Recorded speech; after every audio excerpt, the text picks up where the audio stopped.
Oh, okay.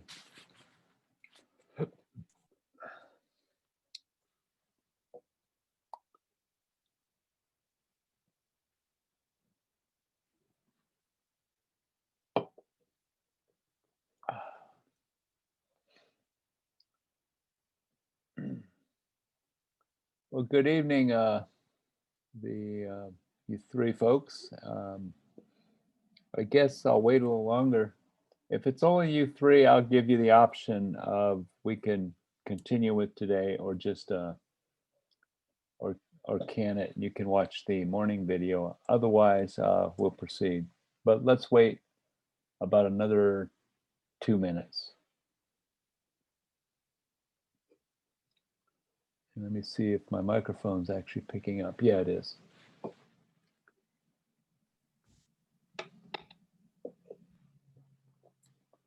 Well, that's 4 out of 12. That's almost a third. If a couple more show up, we'll go ahead and have the lesson today.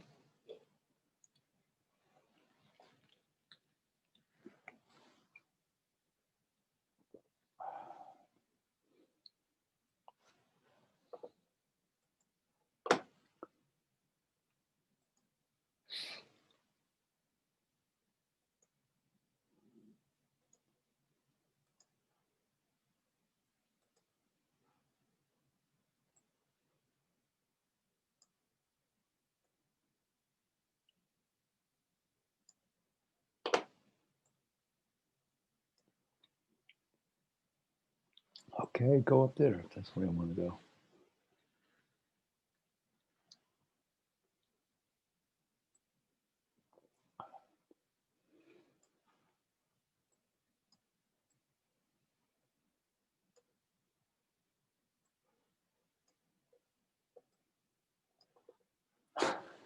Aim.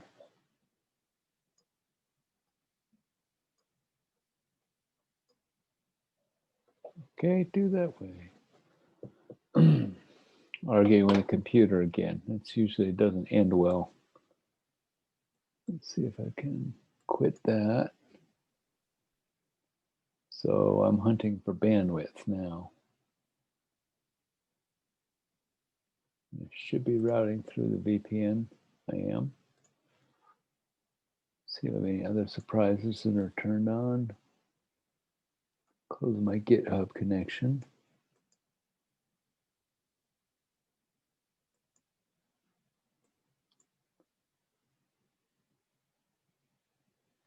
And oh yeah, I should be sending a lot of data because I have an open mic.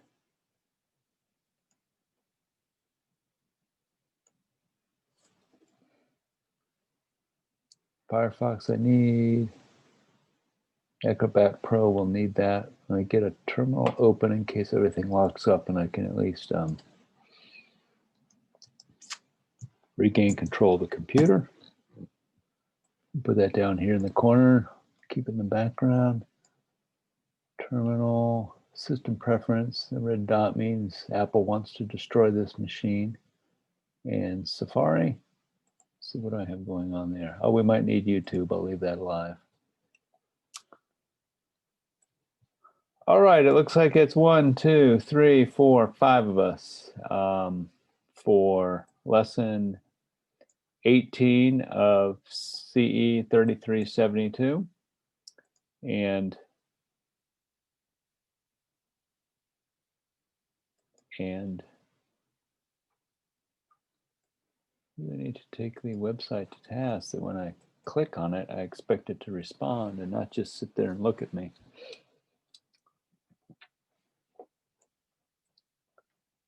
And today's lesson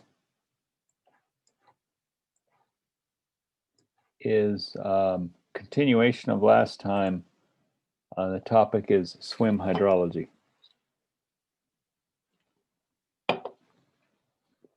And to get the connection speed up, this is the link.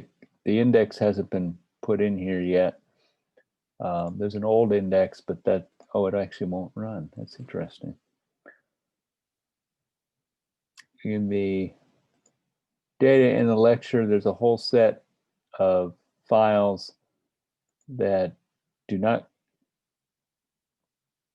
refer to a different example. We did Goodwin Street this semester. It refers to the example that's here. But we will use our example. And let's go ahead and open this.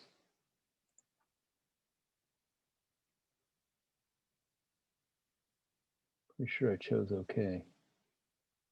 Ah, there it is. It's downloading.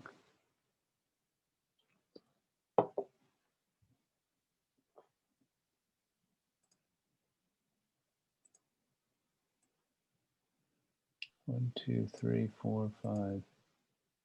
Oh, 6. That's half the class. So now I don't feel that I'm cheating you out of an otherwise nice, chilly evening in front of the fireplace. So today's lesson is continuation of the design example and how hydrology is implemented in SWM. So we'll continue this example shortly, but let's look a little bit on SWM as a hydrologic model. So the conceptualization in SWM of a drainage area or a watershed is called a subcatchment.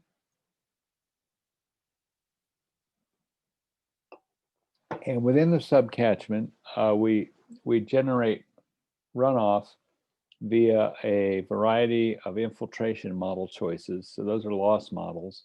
And what's left after loss becomes available to runoff. And then within a subcatchment, that runoff is routed in a couple of different ways to an outlet. The outlet in this case is the outlet of the subcatchment.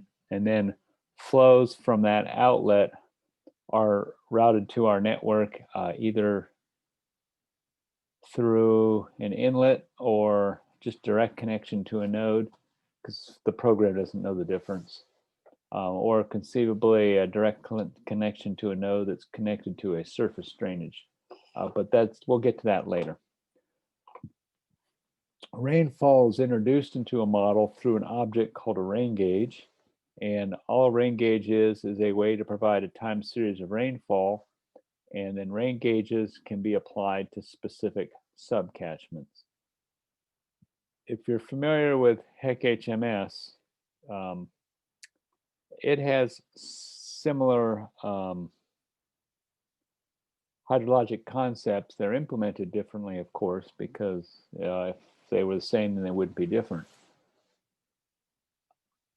But if you recall in HMS, you could create, meteorological models, and then you could have a time series that was a rain gauge. And if you failed to attach that to a basin, the program just didn't work right. That same is true with SWM. It's usually a little more obvious that you've made the connection or not. So what you've learned from HMS is useful here.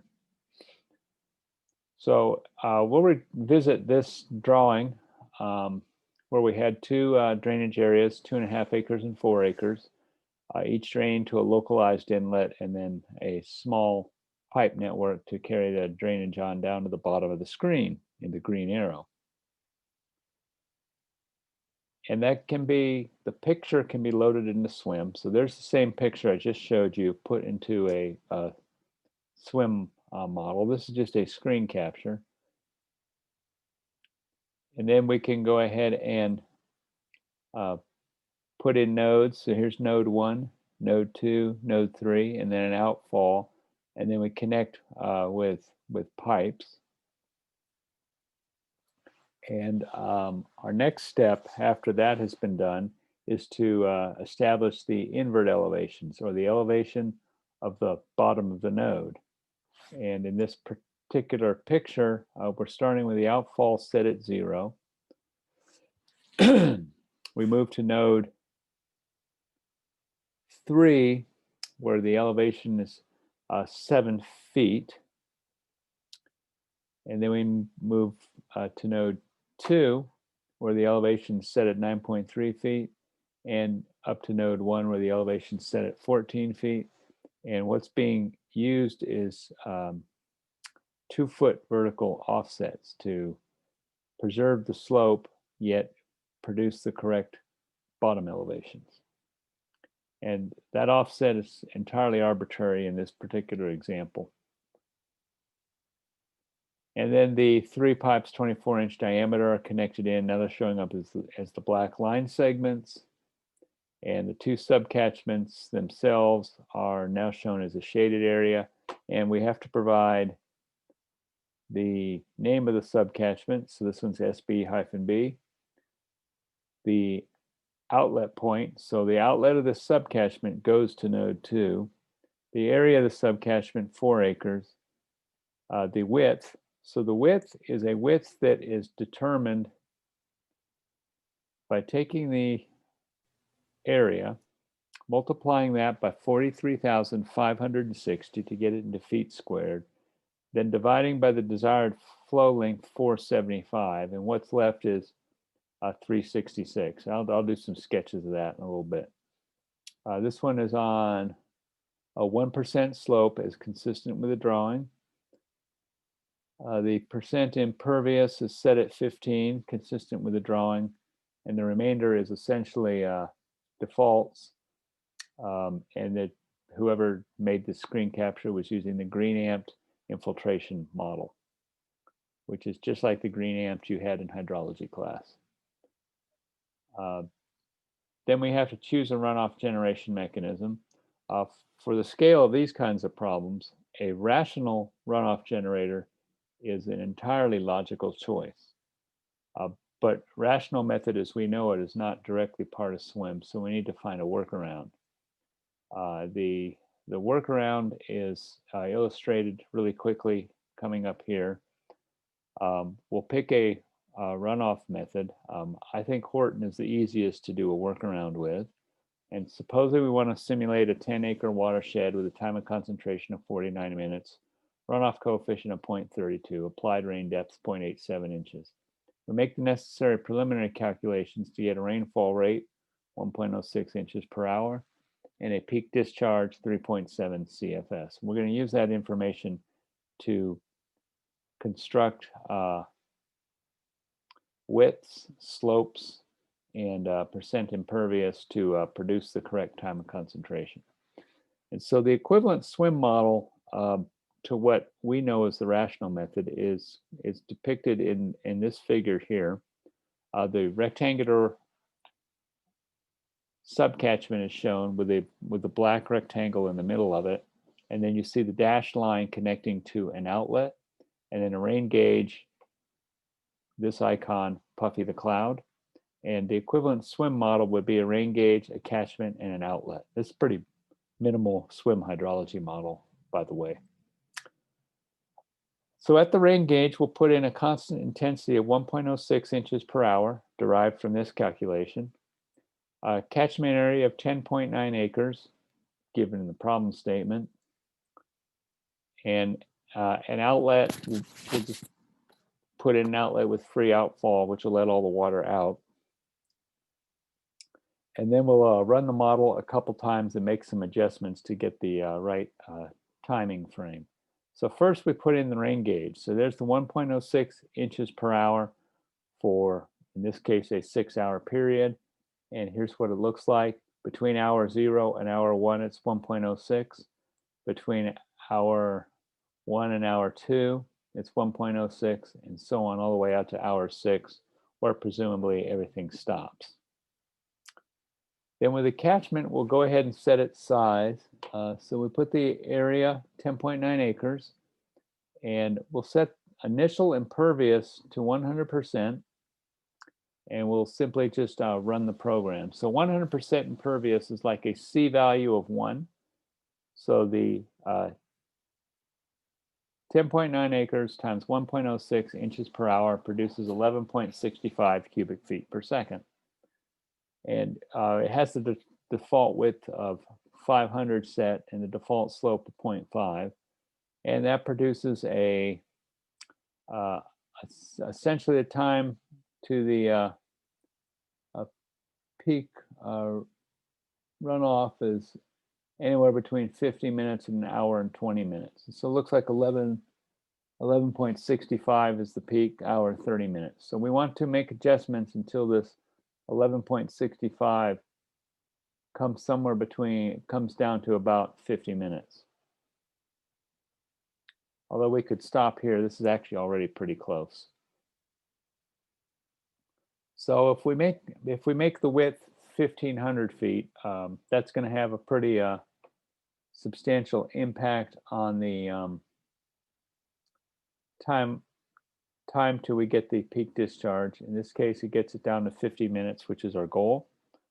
And now we're ready to go ahead and insert the percent impervious as the surrogate for the runoff coefficient. And so we have to jack with the infiltration model a bit. We want to make the infiltration rates big so that any water that falls on the permeable area is lost. It doesn't generate runoff. And so the only runoff generated is from the impervious. And then we set the percent impervious equal to our runoff coefficient. So here we have it equal to 32 from the problem statement. And here's the changes to get the infiltration rates big. The biggest rainfall rate is 1.06 inches per hour. So the minimum infiltration rate of 3 inches per hour in the Horton model guarantees that that water will all be lost. And then we run the problem again, and we get a peak discharge at 45 to 50 minutes of 3.73 cubic feet per second. If we go back to our preliminary calculations, that's about right. 3.7 is what we expected. And so now we have hacked our rational method in SWM. And then we would simply apply that to multiple drainage areas as needed. Now the adjustment of the width to get the timing about right, that is indeed going to be some trial and error involved. But with a little experience and luck, to be quite frank, you can do that fairly quickly. And then we can suppress the background, check the layout, put the numbers in, and there's nothing left to see here. So let's temporarily escape that and go back to our lesson before.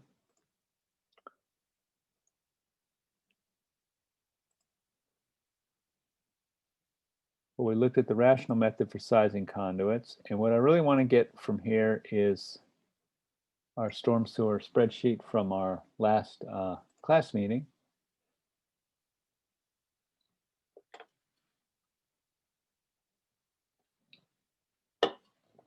And we will go ahead and, oh, there's the interference bar.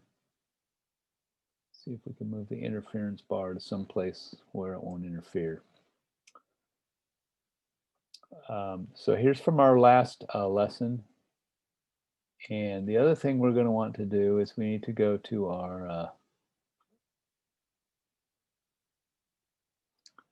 swim in a box.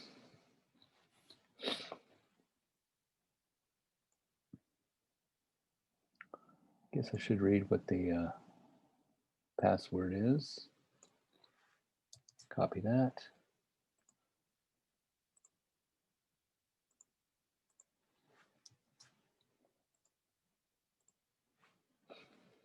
And we'll launch swim. And if you recall, last time we'd actually already started on this, so I'll load in what we were working on. So here's from last time. So this drainage area and this drainage area have been drawn. And in the case of this one, the subcatchment kind of appears outside the shaded area, which is essentially a nuisance. But let's go ahead and connect the remaining ones.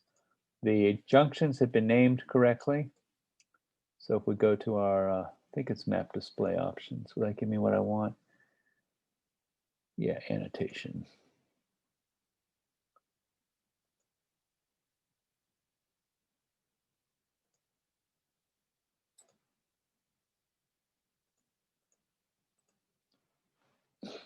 And so it looks like it's labeling everything. So all the labels from the drawings are shown here. And just looking at it, it actually seems to kind of get in the way.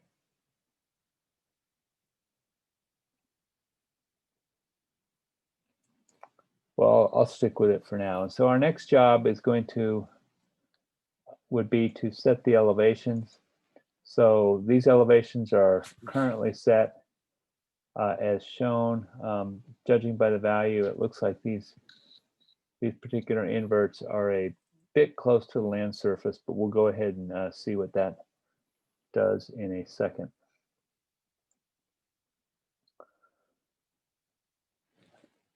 So our next goal would be to go ahead and choose subcatchments and just start drawing them in.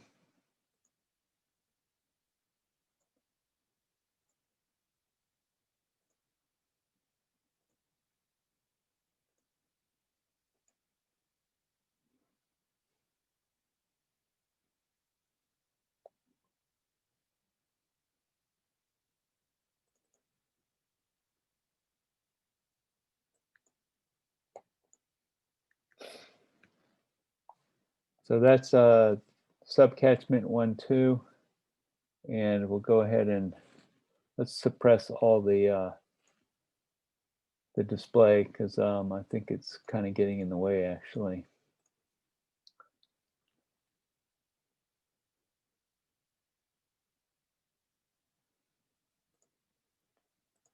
So all I'm doing is my best Bob Ross imitation right now.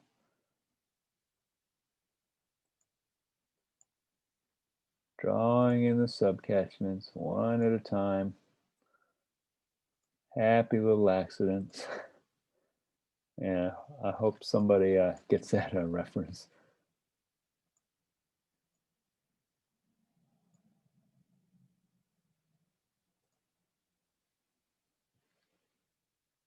See if I'm doing these right.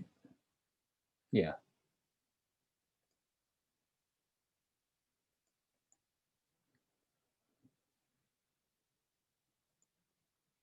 And we're actually putting in more effort than strictly necessary because the shaded areas are only drawings. All it does is help guide our eyes. But in a way, it helps us keep track of our work too. So I'm not going to completely dewrite it. See if I can understand 3.1.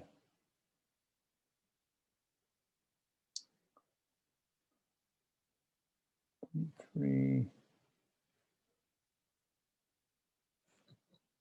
Yeah, okay, this one goes.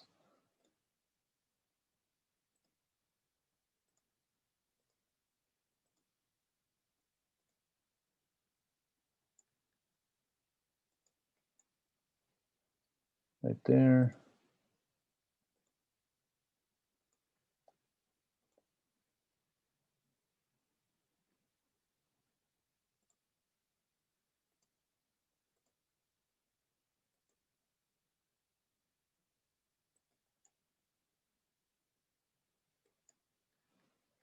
Right there.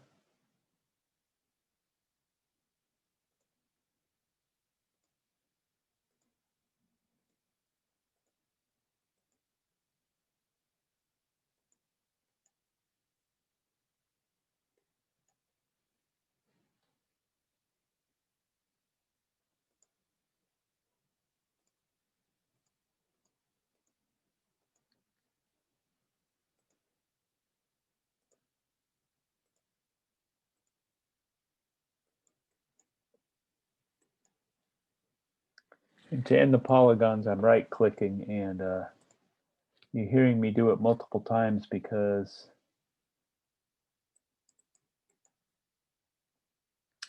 it's not obeying me. The network lag is so much that I'm having trouble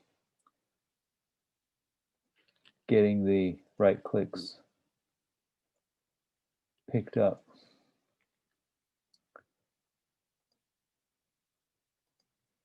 This is the weird drainage areas up here. And now it picks up the right click just fine. Go figure.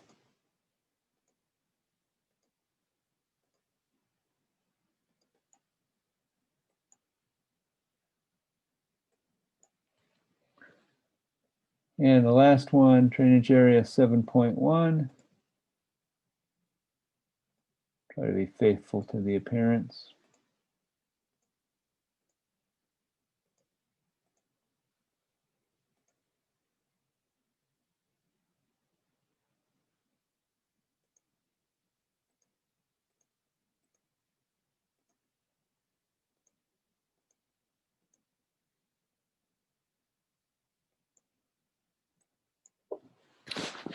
So now the drainage areas are all identified. We have to go ahead and parameterize them and name them correctly. So that was SC21. This is going to be subcatchment 1.2. And now we go back to the work we did on Tuesday. And I guess I want to put this right there. No, just a little bit more. There we go. So this will be drainage area 1.2. So we can use symbol SC1-2, for instance. The outlet is going to be to node 1.2. The area itself is 1.26.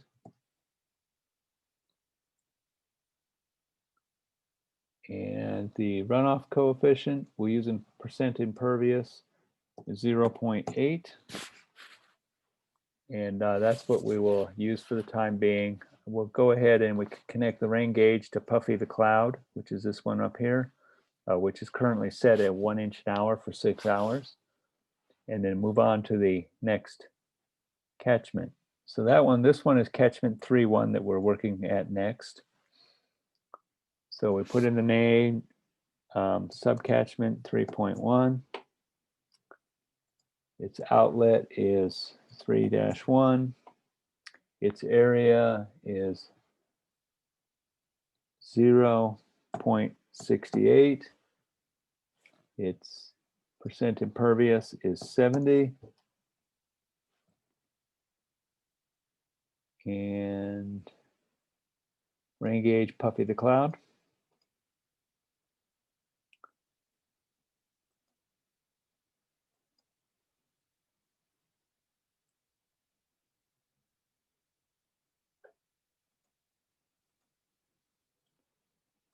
This is subcatchment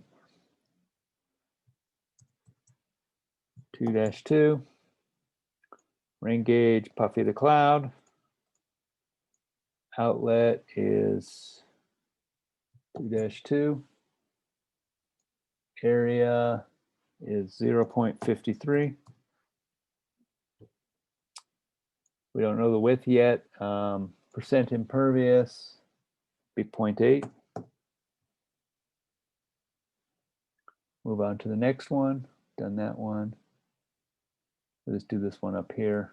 We're going to finish all these this evening, and then we'll get to work on parameterizing the flow.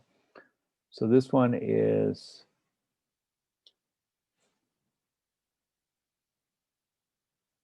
.2, I think. Outlet is to 3-2. Rain gauge, Puffy the Cloud. And the most difficult part, in my opinion, of practically using SWM is what we're doing right now, which is to actually build the layout of the model. Once all the data is entered, using the tool is quite a bit easier. That's probably actually true for anything. So, okay, 3.1, 3.2, 3.3. So this is 3.2, 0.45 acres. Percent impervious is 85. Pick up 4.1. 4.1 is going to be subcatchment 4-1. Again, using our non-original naming, Puffy the Cloud. Outlet is 4-1. Area is 2.01 acres. Percent impervious is 75. Move on to the next one. This is going to be sub catchment 3-3, rain gauge Puffy the Cloud.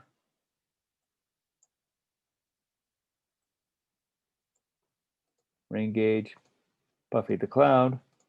Outlet is 3-3. Area is 1.58. Runoff coefficient 65. Move on to the next one. This is subcatchment 4-1. This must be 4-2. 4-2. Rain gauge Puffy the Cloud. Outlet is 4-2.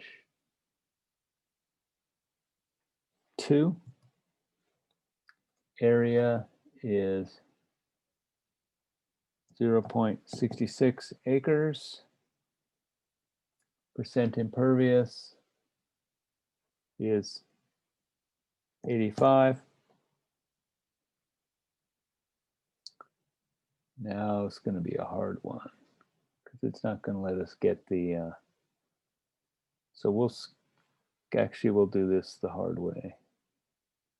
See what 24 comes up. 24 is the one I wanted. I lucked out.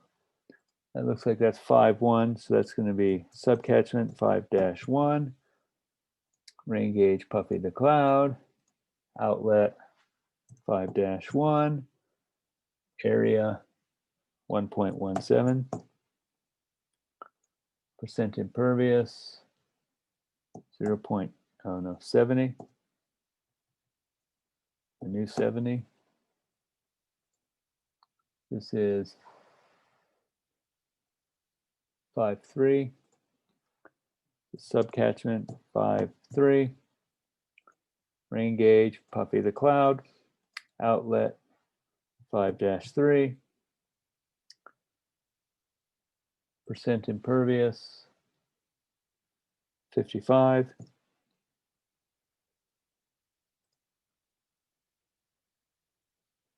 This is subcatchment 6-1. Rain gauge Puffy the Cloud. Outlet 6-1. Drainage area 0.54 acres. Percent impervious 75.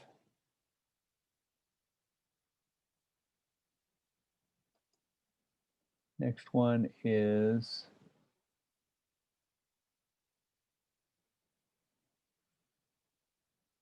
can't see that one. Let's see what it is in this picture. What part of resize didn't you understand? 5-2.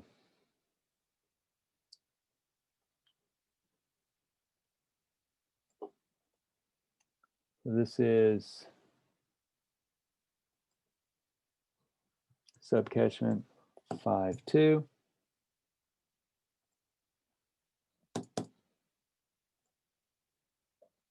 Rain gauge Puffy the Cloud.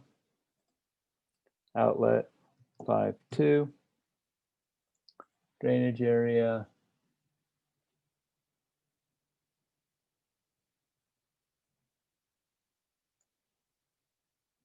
0.66 acres.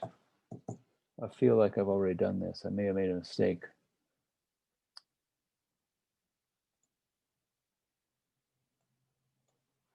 .66. Percent impervious 65.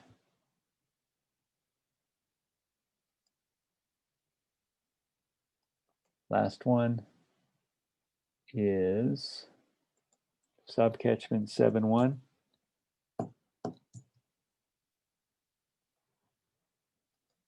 Rain gauge Puffy the Cloud. Outlet 7-1. Drainage area 2.17 acres, percent impervious, 70. So there we go. We've now added all the drainage areas. And the only one I want to change is change the name to this to subcatchment 1, so it's preserving the same naming convention. Let's save our work. Click on the save button. Let's look at Puffy the Cloud. So the Puffy the Cloud is an intensity time series.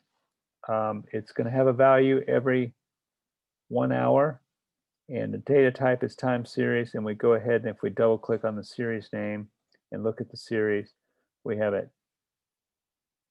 from time 0 to 1 is 1 inch per hour. From time 1 to 2 is 1 inch per hour. From time 2 to 3 is 1 inch per hour. And from time 3 to 4, it declines to 0 inches per hour at the end of the 3rd hour. So we're probably more familiar with seeing this drop straight. All this line is doing is showing how things connect. The only data that are actually used are the green dots. So once we get past hour 3, the input rainfall goes to 0.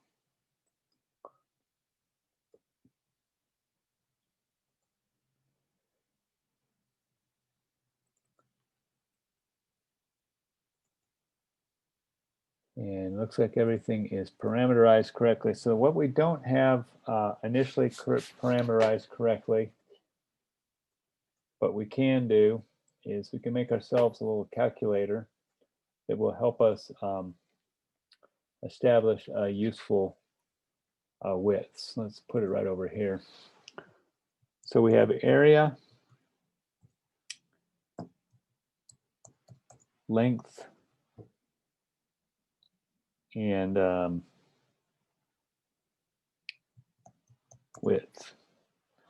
So we'll put the area in acres.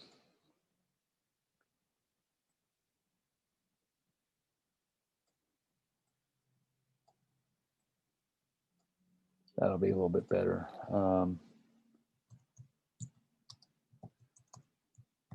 Here it is going to be in square feet.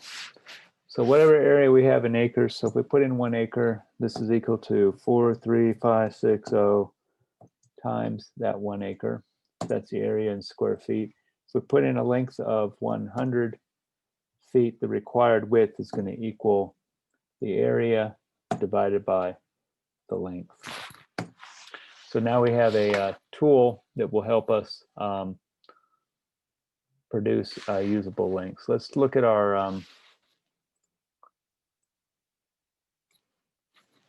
drawing here, and keeping in mind this scale up top. For instance, area 1, 2, the longest length I can see getting to that outlet is maybe 150 feet. So let's go ahead and put the area for 1, 2 in, which is 1.26 acres. Like I said, the length we see is maybe 150 feet.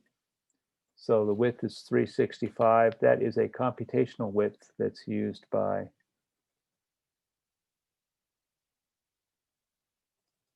SWM, 365. And I'm going to take get that data entered.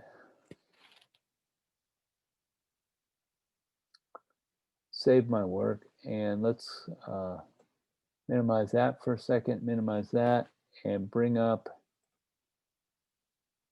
a recent file to show how SWM is going to handle our runoff. So this is a watershed in plan view. We're a seagull flying over this thing looking for somebody's head to poop on. SWM conceptualizes the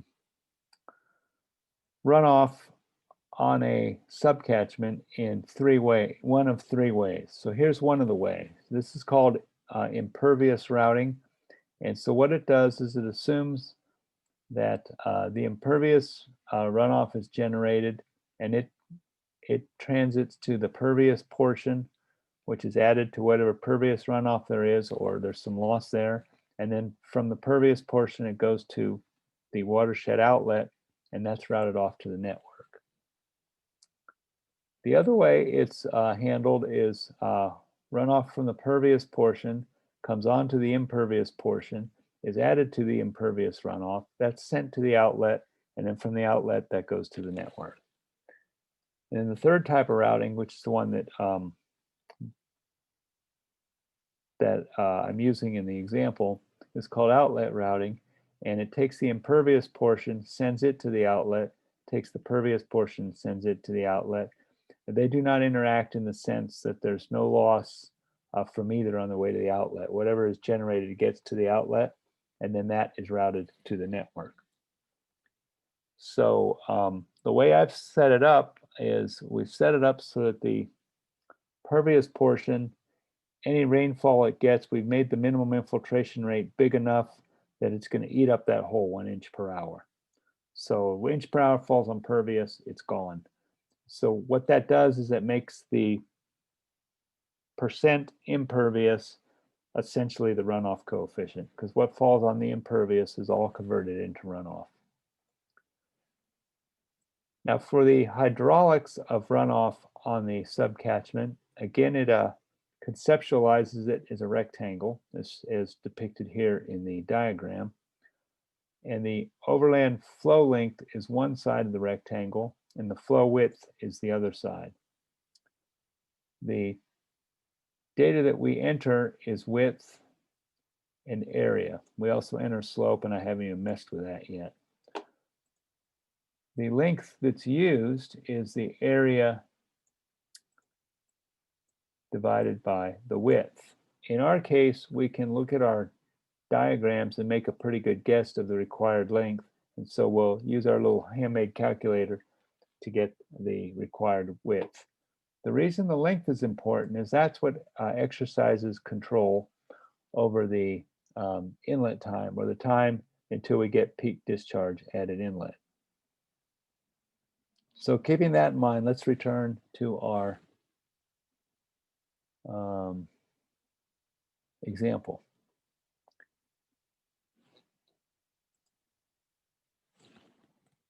Where was it? It was in Firefox. There we go. And I need this guy back up. So let's see. 1-1's done. 2-1's done. 1-2 is done. Let's look at 3-1. Again, maybe 200 feet.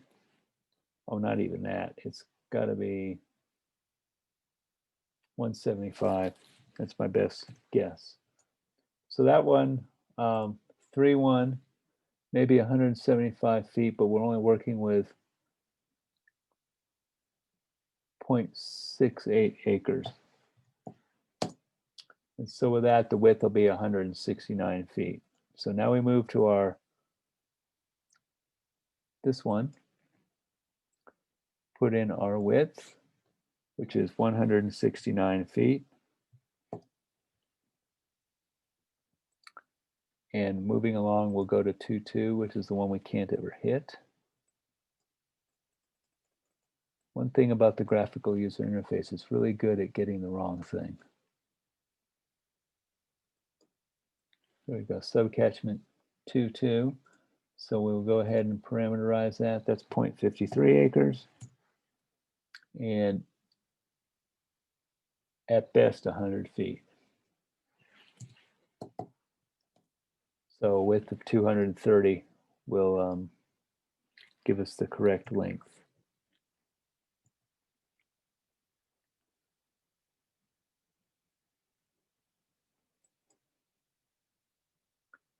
We'll go to 3-2. 3-2 is area 0.45. And I'd say 100 feet works for that too. So we're at 196 for our width.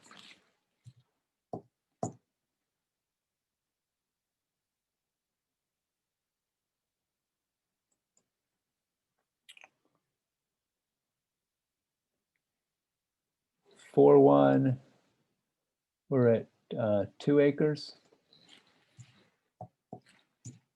And I would guess if we go from this corner that way, that's not 4, that's about maybe 300 feet. So our width is 291.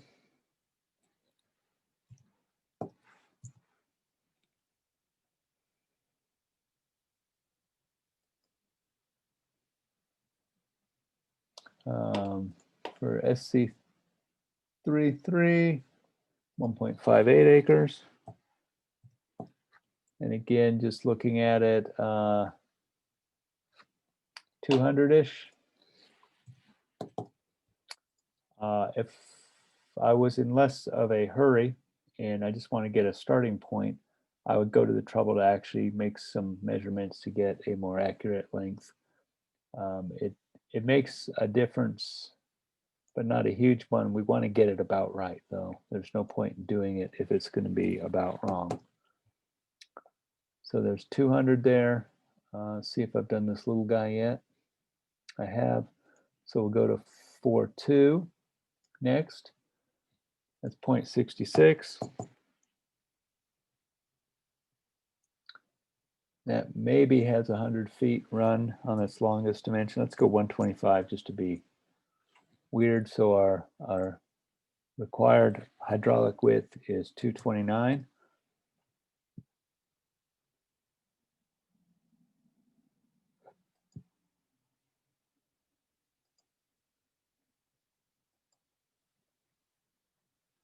Oh, we got the right catchment.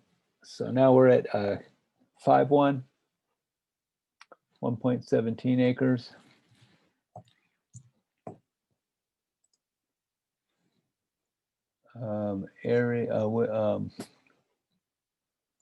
Run distance, probably 200 feet. It looks pretty close. The longest path, about 200 feet. So our width is 254.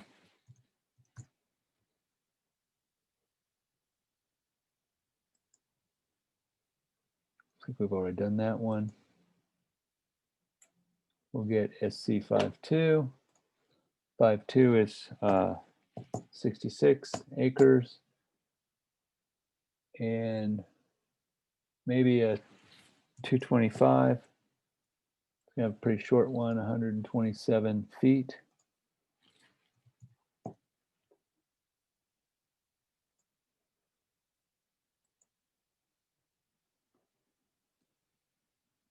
Six one. The area is 0.54. I would say at best 125 feet. 188 feet would be the hydraulic width. 5.3 is our next one. Best to click on the correct drawing. So 5.3, 200, maybe 300 foot width.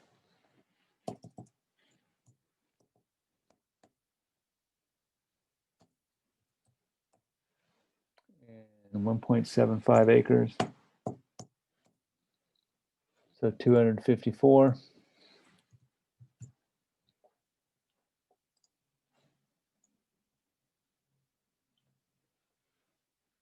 And 6.1, 7.1's our last one. Did I get that one? I did. So 7.1 has one of our bigger areas, 2.17 acres, and easily 400 feet down that street, or maybe to that corner too. So let's go with 400. So a flow width of 236 feet.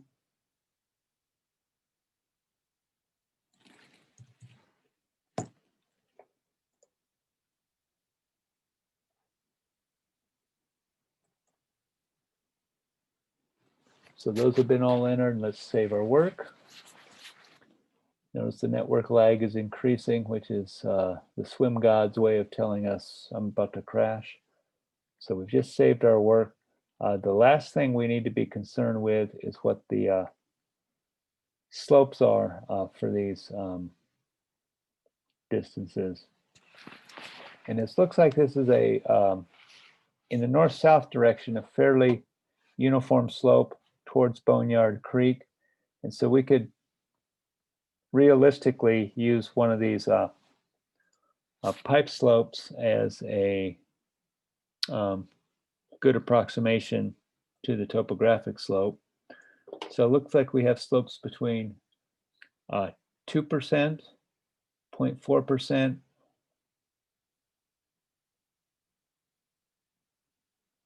there's one at 3%. So I would speculate that a slope of anywhere from 0.5% to 1% is completely appropriate. So let's go ahead and enter that. And we just want to catch our watersheds. So I'm using the polygon tool, right click to complete the drawing, edit, group edit,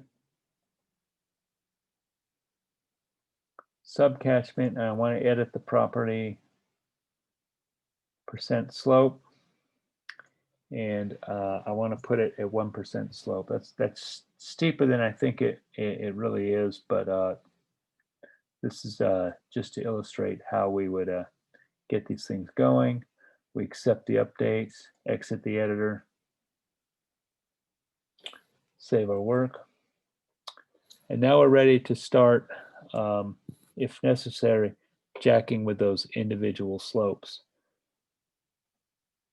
All the watersheds are taking rainfall from Puffy the Cloud. We've already sized the pipes. So circular pipe 3.5. The only thing that's not completely representative of our example problem is the node elevations. I'm going to leave them be for the time being because I want to go ahead and run a simulation. So I do the run. I press lightening the bolt, choose OK, and it claims we have a successful run. And we can do stuff like look at conduit 1.1. Let's go take a look at conduit 1.1. And so without actually reading the numbers just yet, conduit 1.1, all the flow in that conduit is coming from this subcatchment down here,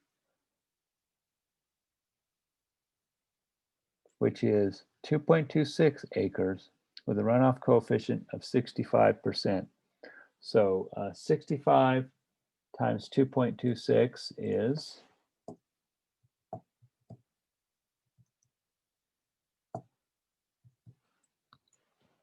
1.5. So the CA value is 1.5 for this watershed, and we've hit it with 1 inch an hour. So we should get 1.5 cubic feet per second in this pipe. Let's go ahead and light up the pipe, and we'll go ahead and do a plot. Choose OK. And lo and behold, we get about 1.5 cubic feet per second in the pipe. Now, what I cannot at this point assess, because the network lag is too slow, is if this is the correct time to peak. It's showing almost 30 minutes to get to that point. And if we look at our time of concentration for drainage area 1.1, we should be somewhere around 11. So this should be shoved quite a bit to the left. But let's go ahead and look at the runoff from the subcatchment next. Okay, so our subcatchment isn't hitting its peak until about 30 minutes. Let's go take a look at a tabular representation of that. Subcatchment, runoff, turn off precip, choose OK, wait for it.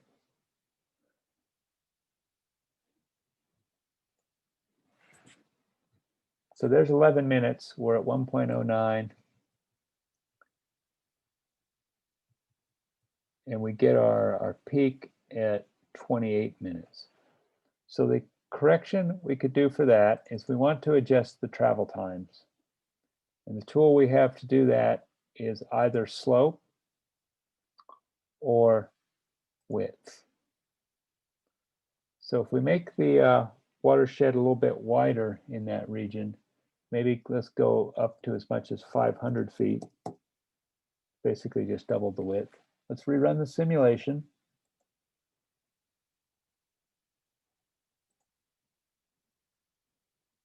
And if I did it right, I should still have the drawing up.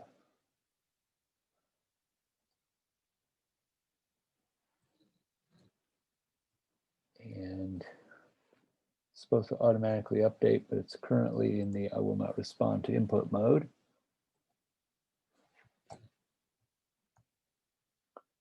So by changing the width, I'm not quite down to my 11 minutes yet, but I'm hitting my peak flow at 19 minutes. So I'm going the right direction. At some point, the width specification that we pick might become ridiculous, and that would be when we would modify the slope. So these aren't necessarily physical actual widths. These are hydraulic widths that we're using to get the correct time to the inlet. You only do that when you're approximating rational method. In other applications of a swim, you would use the correct physical width or the correct hydraulic width based on the underlying flow model. I'm trying to see if I can justify, I really can't justify even the 500 feet. This is more like 400, so let's just increase the slope to 2%. And bear in mind, we're only doing one subcatchment. We have to do this for all 11.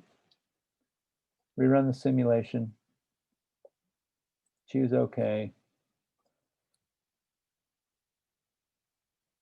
Go look at our result and see if we've had influence on that. So we got it to 11. You know, that's not bad. I think I would be tempted to stop there. I was shooting for 11 minutes and I have about 18, and there's a lot of other uncertainties in what we're doing here. I would be happy with that. Then we would repeat it for the remaining subcatchments. So in the interest of being economical with video time, I'm just going to go ahead and assume that everything goes to 2%. Group edit.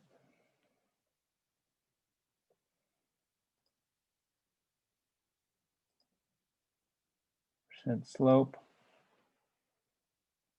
2. Press the OK.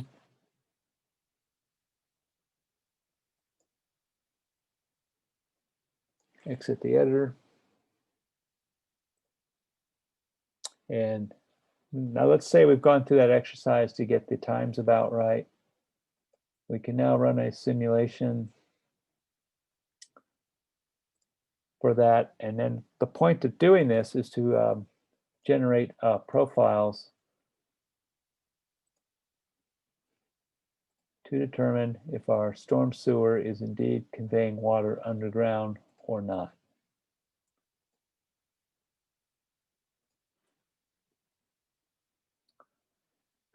So there's our storm sewer system. For the time being, pretend the green line represents the land surface, and let's see where the water goes. So I'm going to actually let it run the animator. And we see the water is rising up in the system. And it should go till about hour 6. And these are doing 1-minute pictures, which is going to be kind of slow as it renders it. So let me ask you all this.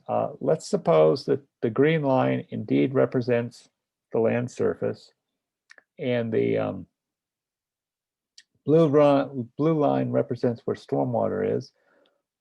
Would you be happy or mad at this design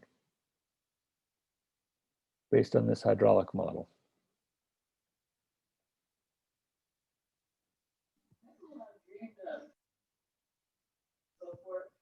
I'd be good with the design. Okay, yeah, that's where I was going. So why did you make that decision? I agree with you that yes, this is a hydraulically suitable design. But why? How did we come about that decision? I mean, it's obvious. So just state the obvious. Yeah, so basically the water's not filling up my pipe all the way or overflowing. Correct. That's the point. You're right. So this would be so basically what we've done, assuming we've used the rational design, is this is our initial design. Now it has some flaws in it.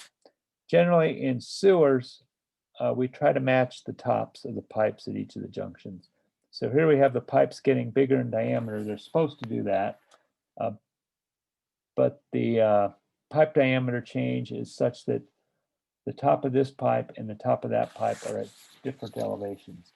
And the usual way to do it is, if you can visualize this thing almost turned upside down, when the pipe diameter goes bigger, the larger diameter pipe is common at the soffit level and it drops deeper relative to that. And we'll show how to do that later on. So this design is not complete. And the reason we do that drop is, let me see, I can illustrate the reason in a very strange way right now. Let's stop. So you run those crown to crown as well?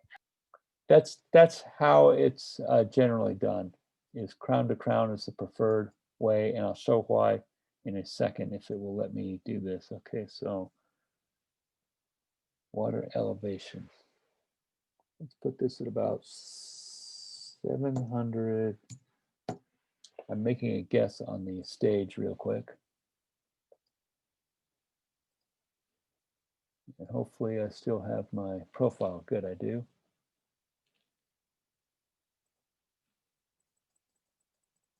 Oh, it still didn't work right because I didn't turn it to a fixed outfall. Okay, so now I'm going to change the boundary condition to a fixed outfall.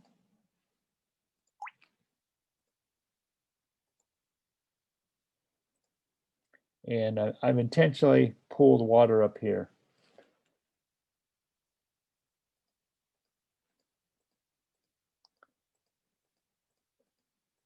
Oh, this isn't going to be severe enough. I can do it with the drawing package. Let's go back to here. Do a quick illustration on why we want to match crowns.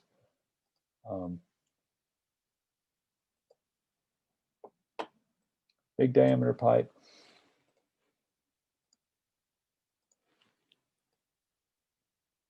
Little diameter pipe. Here's what we have. Imagine everything's on a slope.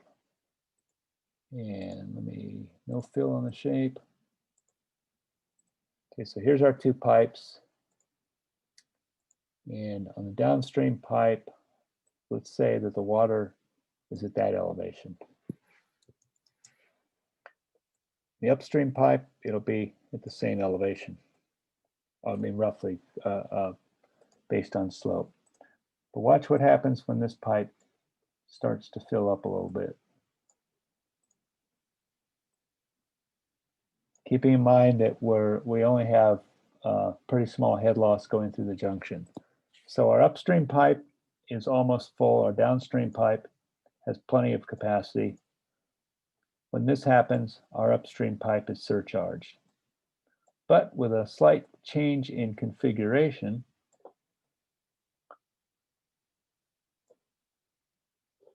our upstream, our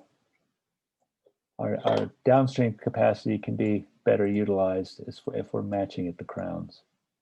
So as this one goes up, there's plenty of excess capacity on the downstream. And in fact, in some instances, it's quite possible that something like that would happen. You'd have a free overflow into the larger diameter downstream pipe. So that's generally why we want to match the crowns. There's the other stated reason is for solids transport, but I think more realistically, it's to use as much capacity of the downstream pipe as possible so that we don't have water depths propagating upstream from downstream pools. Let's go back to the simulation, which is here. So, so there's our first thing. Now, matching crowns and bottom elevations is a little bit trickier because this graphic's a drawing based on our input database. We can't just grab items and move it, which is unfortunate. The XP Swim and the SOBEC and those kind of software, oh, I just killed the profile. That was really stupid. They give you that graphical ability, but the free one, we don't have that. So let's first work on the invert elevations. When I made them this morning, I was just pulling numbers out of my head, and they're pretty much incorrect by about 4 feet. So this should be 726, and I think that will be a better reflection of the actual drawing. So I'll take another 4 feet off of this one. This will be 719. 723 minus 4, 719.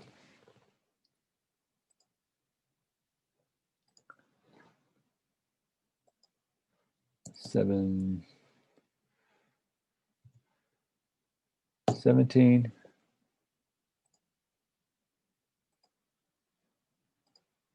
Take another 4 off of that. It's going to be 718. So what I did this morning is I set them 6 feet below grade, but I never changed the grade correctly. So these are 4 feet off. 716. But we're about to fix that. Take 4 from 719, 715. Take 4 from 720, 716.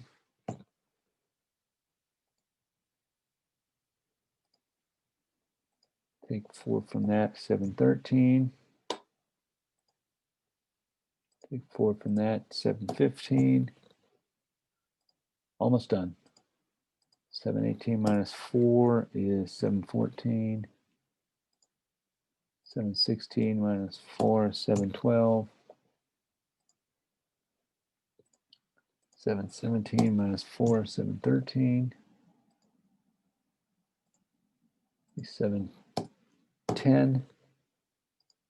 The bottom elevation here is going to take another 4 from that. 709.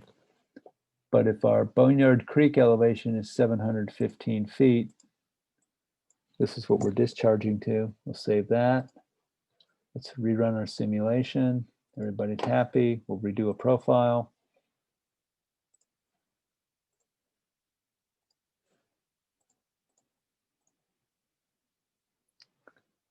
So we're still joining on bottoms, but this is somewhat reflective of what our actual system might look like. Our discharge pipe is beneath the water at Boneyard Creek, and so the Boneyard Creek comes up to about there on the land, and then we're up into the city. Go about an hour into the simulation, and there's what our drainage system looks like. The only area for concern with the way it's depicted right here is right here on Green Street or Green Avenue. This section just downstream is the only area of concern because at this junction, the junction is surcharged, but the surcharge is not coming up above the land surface. And about partway there, about right here, this section of pipe is a surcharge pipe, and that's generally okay. It's if the surcharge is high up in the system, we normally have a problem. Now let's go ahead and deal with the pipe diameter issues. And we'll do a quick change of a few of those to go ahead and show what it's supposed to look like. Now, this is going to be kind of hard to do by hand, but I'll do my best. So that one is, oh, actually we can get some help. We'll use the map display and we will display link values. And I want the links to show me the diameter. Perfect.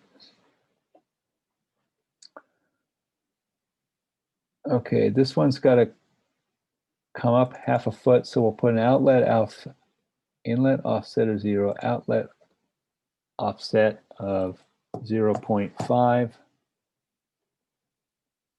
go ahead and rerun the simulation. Not that I care about the output, but I want to, damn it.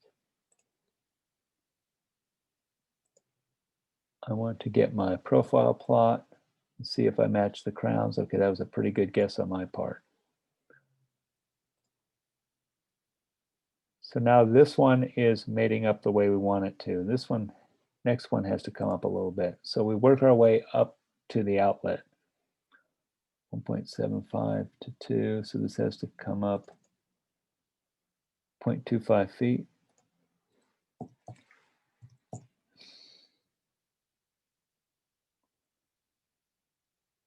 2 to 3.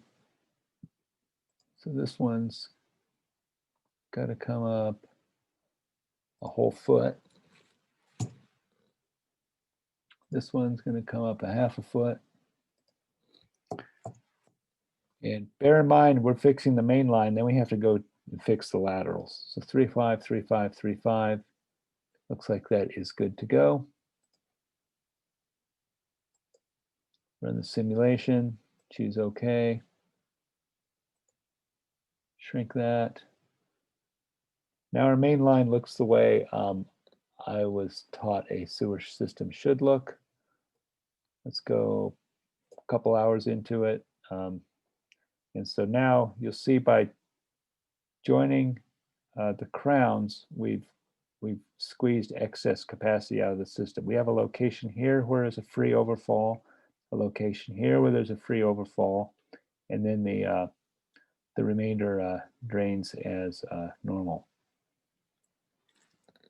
So actually, it's quite apparent in this diagram how much excess capacity you get by matching the crowns. So again, our location of concern is right here, and actually our surcharge has moved upstream quite a bit more.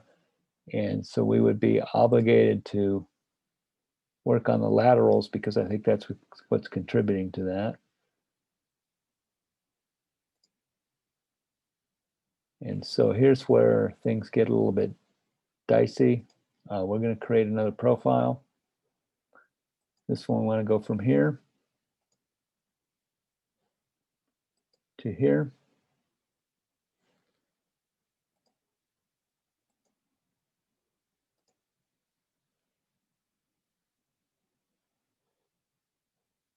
And these are a little harder to visually interpret, but let's see what we're seeing. So we're seeing 5.3 connecting to the main line going out.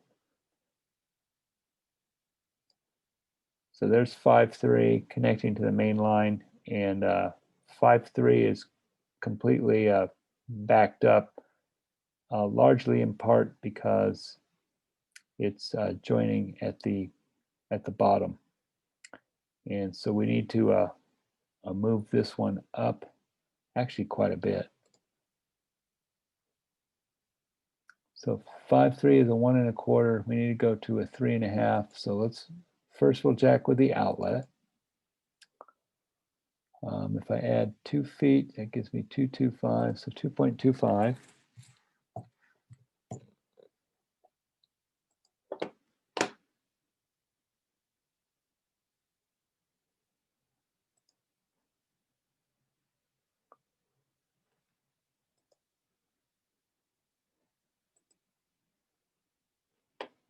And during this phase of design, you want to set up your inputs so that the run times are pretty short. So you don't necessarily use real rainfall for these. And now we have to deal with what's going on at this end. So I'm going to actually change the invert elevation. I'm going to bring it up, and then for each unit that I bring it up, I'm going to reduce a max depth unit so that the land surface elevation stays where it belongs.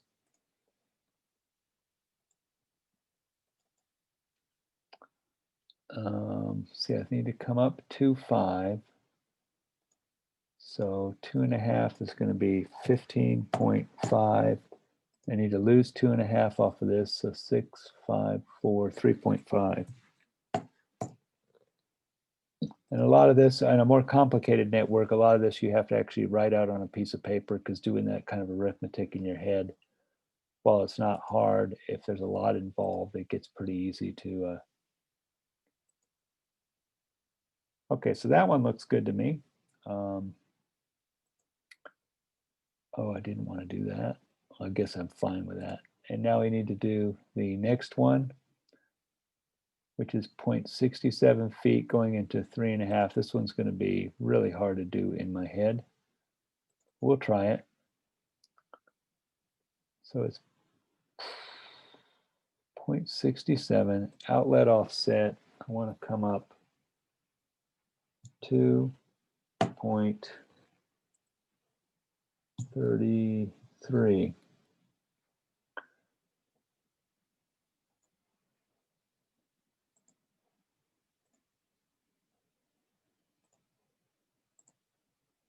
And we'll go ahead and draw a profile and get to work.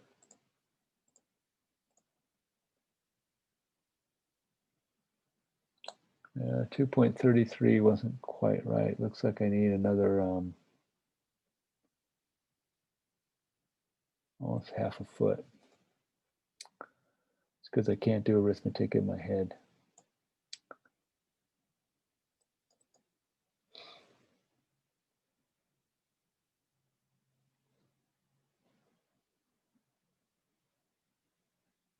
Waiting for the data entry screen to come up. So we need another half a foot. So 2.33 and 5 is going to be 2.83. That should take care of that. And at the same time, we will modify the junction. So this is going to be 2.83 less. So 6543.27.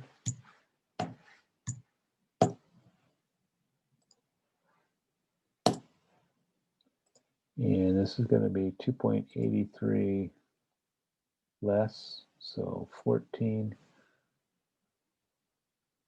13, 2, 12, 11.27.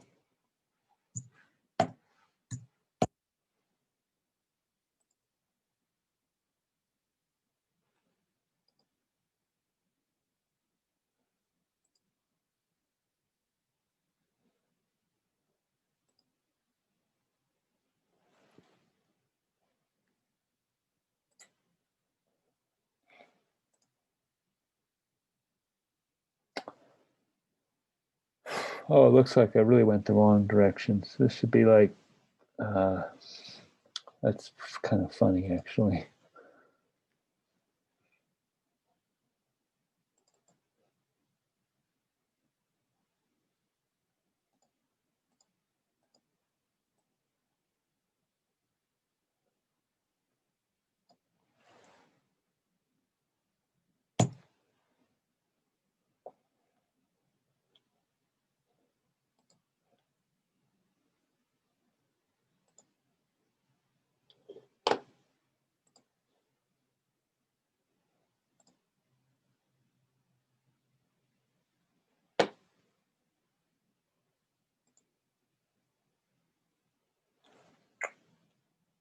All right, we'll bring that up another.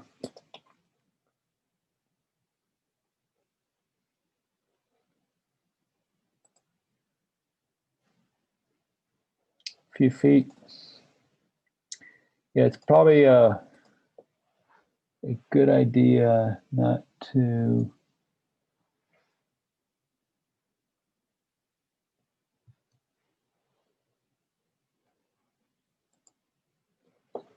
do it in your head. Just actually write this down on just a piece of note paper, because you don't necessarily have to turn in that note paper in any form of documentation, but it prevents you from doing what I've done, which is to damage an otherwise pretty well built model. Let's make sure that's even getting any flow. Okay.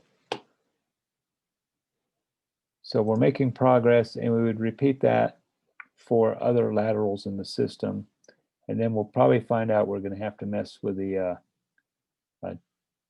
downstream pipe a little bit.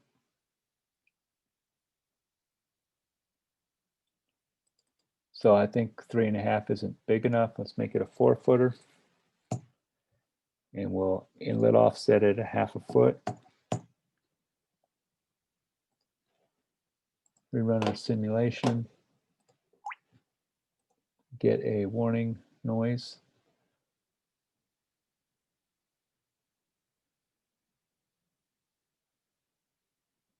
And I went the wrong way again.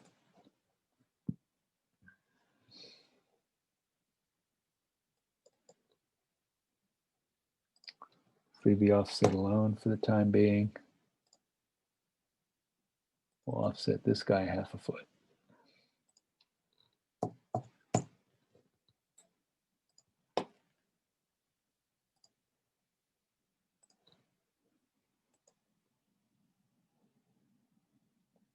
That looks about right.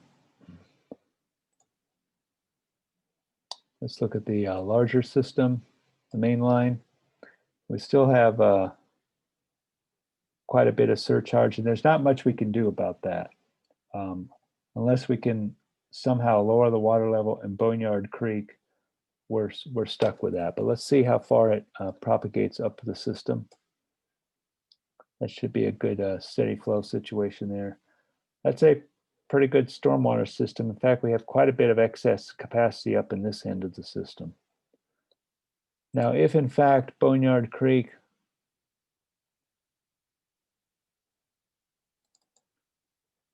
was not at pool elevation 715, but was something lower, like 712. So the Boneyard Creek pool is lower.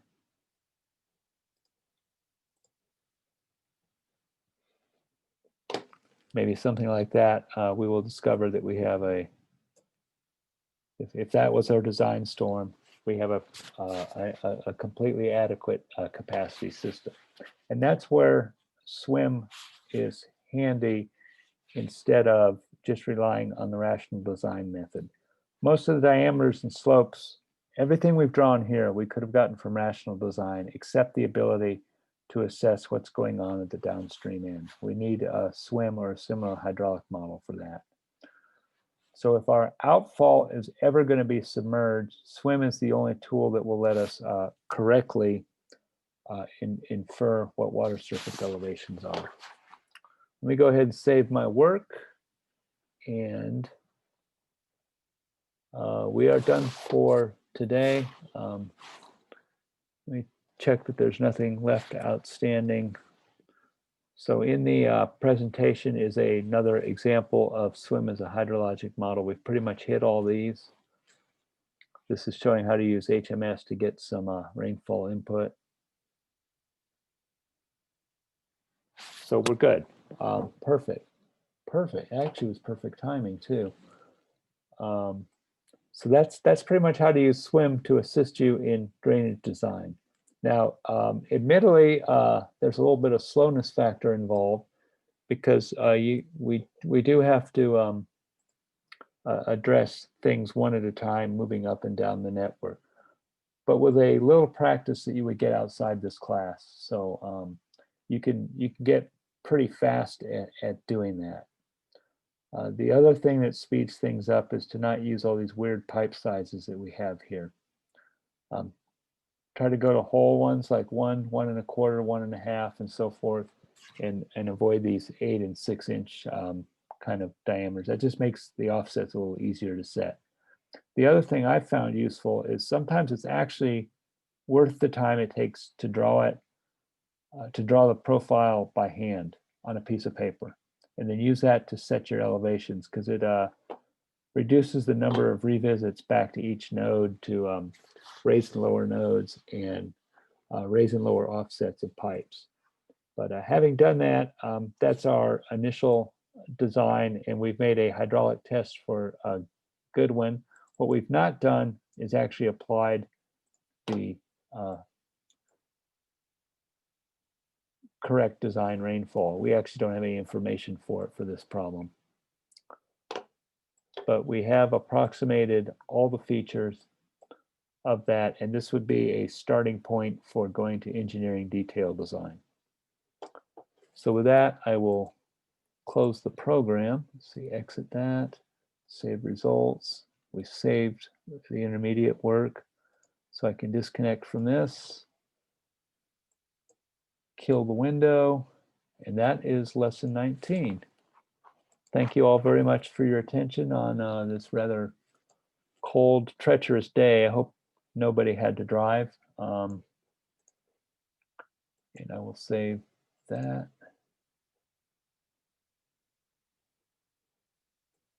And if there are no questions, I'm going to go ahead and stop the screen sharing and end the phone call. So going once, twice, 3 times, screen sharing stopped.